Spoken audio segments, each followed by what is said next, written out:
हरिओम आत्मीय भक्तजनों, सप्रेम जय श्री हरि। ओम ऐम ओम जय मां सरस्वती। आज का प्रसंग है वस्त्र दान की महिमा। दान में अपने अपने स्तर से हर प्रकार की दान को श्रेष्ठ बताया गया है। तो आज की इस वीडियो में हम आपको वस्त्र दान के विषय में बताने जा रहे हैं। जो व्यक्ति वस्त्र दान करता है उससे सुख सौभाग्य समृद्धि की वृद्धि होती है। इसके दो दृष्टांत देते हुए हम प्रारंभ करते हैं इस प्रकार से। पूर्व काल में महाभारत कालीन कथा है कि एक बार गंगा में स्नान करते हुए महर्षि दुर्वासा का लंगोटी दूर बह चला था। पास के ही घाट पर द्रौपदी जी नहा रही थी। उन्होंने दुर्वासा को जब नग्न देखा तो अपनी साड़ी का आंचल फाड़कर दुर्वासा की तरफ बहा दिया और आंखें मूंद ली। दुर्वासा ऋषि उससे लंगोटी बना लिए और उसे अक्षय वस्त्र का वरदान दिए कि तुम्हें कभी वस्त्र की कमी नहीं होगी। उस कारण से ही चिरहरण काल में उसका वस्त्र बढ़ गया। उसमें एक और कथा भी आती है कि उस समय जब सभा में श्री कृष्ण भगवान थे, उस सभा में द्रौपदी भी थी। भगवान श्री कृष्ण का अंगुली फल काटने वक्त चाकू से कट गया और रक्त की फवारे बह निकली। कोई औषधि लाने के लिए दौड़ पड़ा, कोई कुछ लाने के लिए दौड़ पड़ा, लेकिन किसी को कोई उपाय नहीं सूझ पड़ा। द्रौपदी झट से अपनी साड़ी का एक छोर फाड़ कर बैंडेज जैसे किया जाता है वैसे भगवान श्री कृष्ण की अंगुली में बांध दी, जिस कारण से भगवान श्री कृष्ण जब द्रौपदी का चीरहरण किया गया तो झट से द्वारका से जहां वे भोजन कर रहे थे, भोजन छोड़कर दौड़ पड़े और चीर हरण से उसे मुक्त किए। चीर को बढ़ाए पहाड़ की तरह, जिससे दुशासन की बांह थक गई।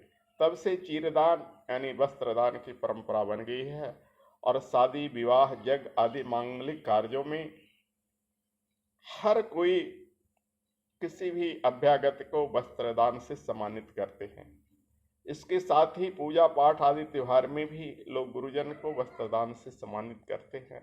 इतना ही नहीं, श्राद्ध आदि कर्मों में भी ब्राह्मणों को एवं अन्य नाई आदि प्रवृत्त कर्मियों को एवं आगंतुकों को वस्त्रदान दिया जाता है। उसके पीछे मेन यही आशा है जो कुछ भी दिया जाता है वही वापस मनुष्य को मिलता है, जैसे कि द्रौपदी जी को मिला।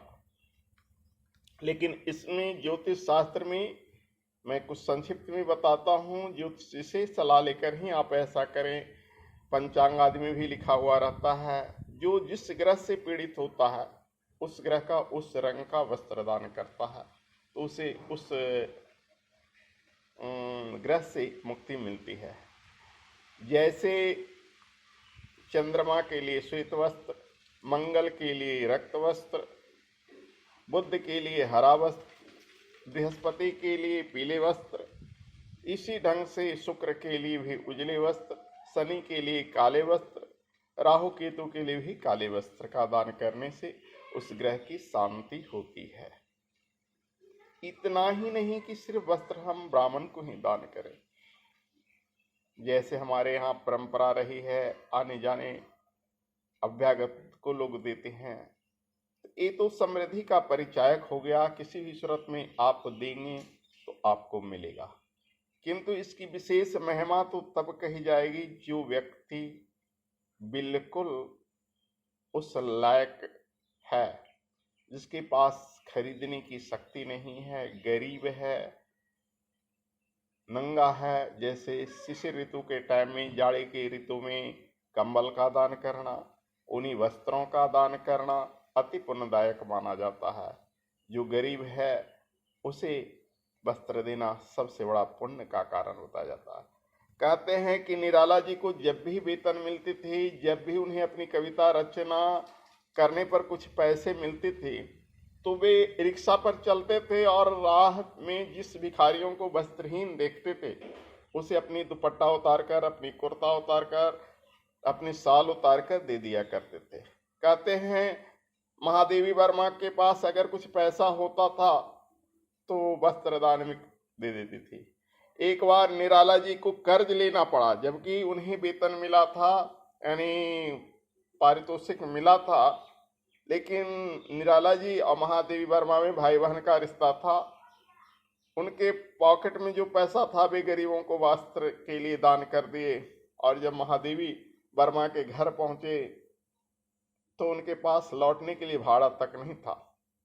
वे कहने से सकचा रही थी, लेकिन मुरझाए पलकों को देखकर महादेवी वर्मा समझ गई। बोले, लगता है भैया आज आपने सब कुछ दे दिया है।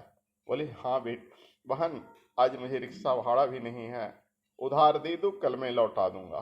तो महादेवी वर्मा ने उन्हें दिया।